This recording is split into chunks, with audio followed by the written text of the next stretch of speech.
दोस्तों, लोगों के मन में आज एक बहुत बड़ी गलतफहमी है कि भगवत गीता किसी कमांडमेंट्स की तरह है जो कृष्ण भगवान द्वारा दिया गया अर्जुन को।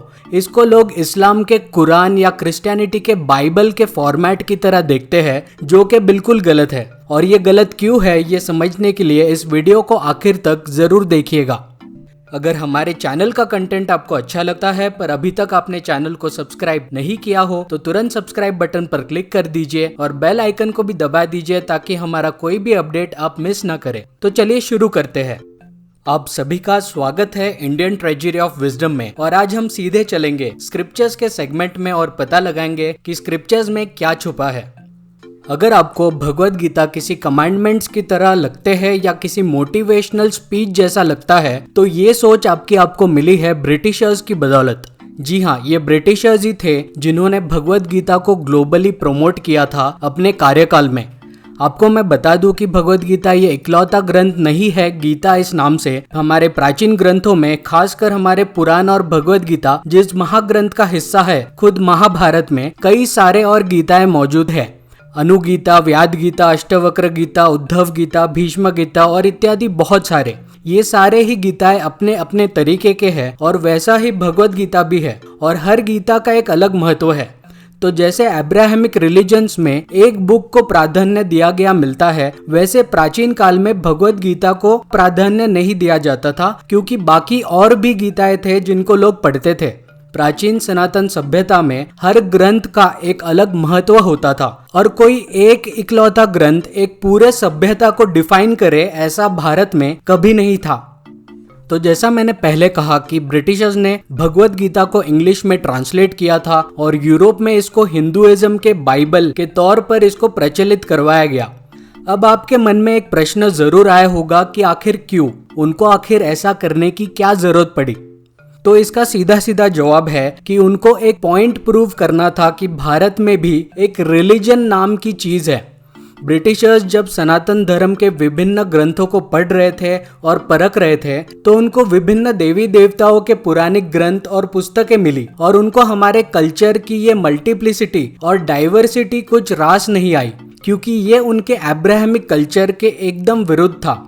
उनके रिलीजन्स जैसे इस्लाम और क्रिश्चियनिटी में सिर्फ एक भगवान या डीटी की वर्शिप की बात लिखी गई थी और सिर्फ एक ही ग्रंथ को सर्वश्रेष्ठ मानने को कहा गया था। भारत के प्राचीन शास्त्रों के अंदर छिपा हुआ रूपक और दार्शनिक ज्ञान उनके पल्ले नहीं पड़ रही थी। वो हर स्टोरी, सिंबल और रिचुअल को ऑब्जेक्टिव नजरों से देख रहे थे और उनके अंदर छिपे हुए मेटाफर्स और सब्जेक्टिविटी तक वो पहुंच नहीं पा रहे थे, क्योंकि वो हमारे ग्रंथों के हर एलिमेंट को एक अब्राहमिक रिलीजियस दृष्टिकोण से देख रहे थे। उन्होंने जब भगवत गीता पढ़ी तब इस ग्रंथ में छिपे हुए स्पिरिचुअल एस्पेक्ट को ना देखते हुए उन्हें उस बुक में कुछ और ही दिखाई दिया। उन्हें भगवत गीता पढ़ के ये लगा कि ये बुक हमारे अब्राहमिक कल्चर से मैच कर रही है, क्योंकि इसमें एक ही भगवान है जो अर्जुन को कह रहे हैं कि मैं श्रेष्ठ हूँ और मैं ही भगवान हूँ। इसीलिए उन्होंने पूरी दुनिया भर में भगवत गीता को हिंदुइज्म का बाइबल ऐसा पोर्ट्रे किया, ये दिखाते हुए कि भारत की सभ्यता भी रिलीजन इस शब्द के अधीन आती है, जिसमें एक सुप्रीम बुक है जिसका नाम है भगवत गीता, जो बाइबल के कमांडमेंट्स की तरह साउंड करती है। पर दोस्तों, असलियत ये है कि गीता ये कोई कमांडमेंट्स या एक सेट ऑफ इंस्ट्रक्शंस नहीं है। आपको एक एग्जांपल देता हूँ। आज जैसे थिएटर में आप मूवी देखने जाते हो और मूवीज के बीच में गीत यानी गाने चलाए जाते हैं आपके एंटरटेनमेंट के लिए, ठीक उसी तरह पुरानिक काल में अलग अलग पुराणों और महाकाव्यों में अलग अलग गीत हमको लिखे हुए मिलते हैं कविता की रचनाओं में। ऑलमोस्ट हर पुराण में आपको अलग अलग गीताएं मिल जाएंगी और महाभारत में भी आपको कई सारे गीताओं की रचनाएं मिलेंगी भगवत गीता के अलावा। ये प्राचीन भारतीय शिक्षण प्रणाली का एक अहम हिस्सा था जो गुरु शिष्य परंपरा के जरिए चलती आई है हमारे देश में। ये सारे गीताएं कविताएं हैं जिनकी रचना कर इनको पुराणों और महाकाव्यों में डाला गया ताकि अलग अलग कथाओं के बीच बीच में शिष्यों को गुरु शिष्य परंपरा थ्रू ब्रह्म विद्या का सार मिलते रहे।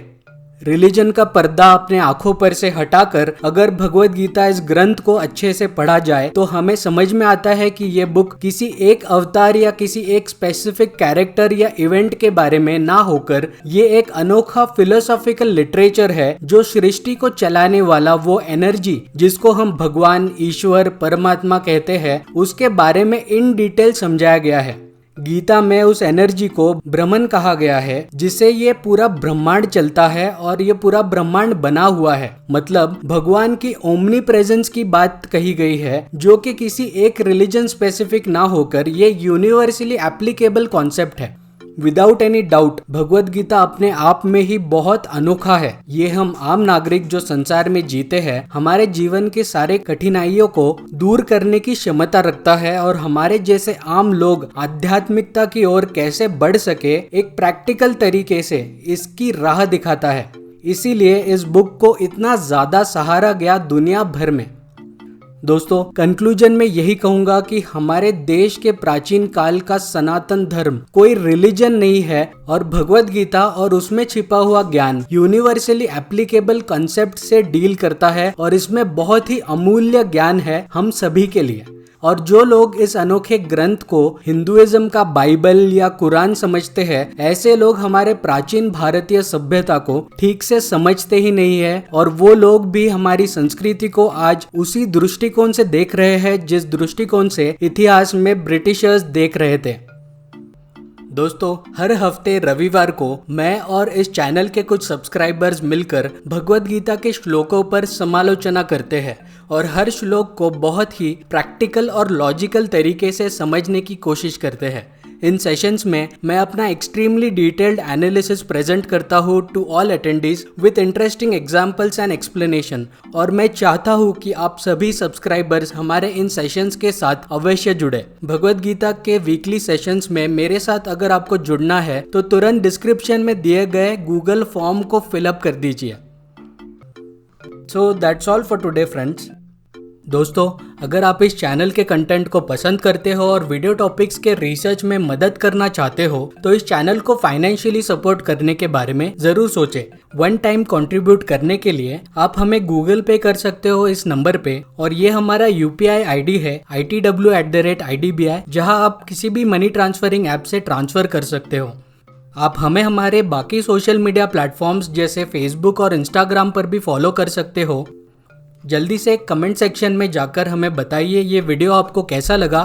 वीडियो को लाइक कर दें और ज़्यादा से ज़्यादा शेयर करें और चैनल को अभी तक आपने सब्सक्राइब नहीं किया हो तो कर दीजिए और बेल आइकन को भी दबा दीजिए ताकि आपको रेगुलर अपडेट्स मिलते रहे। थैंक यू दोस्तों फॉर वॉचिंग एंड जल्दी मिलते हैं अगले वीडियो में।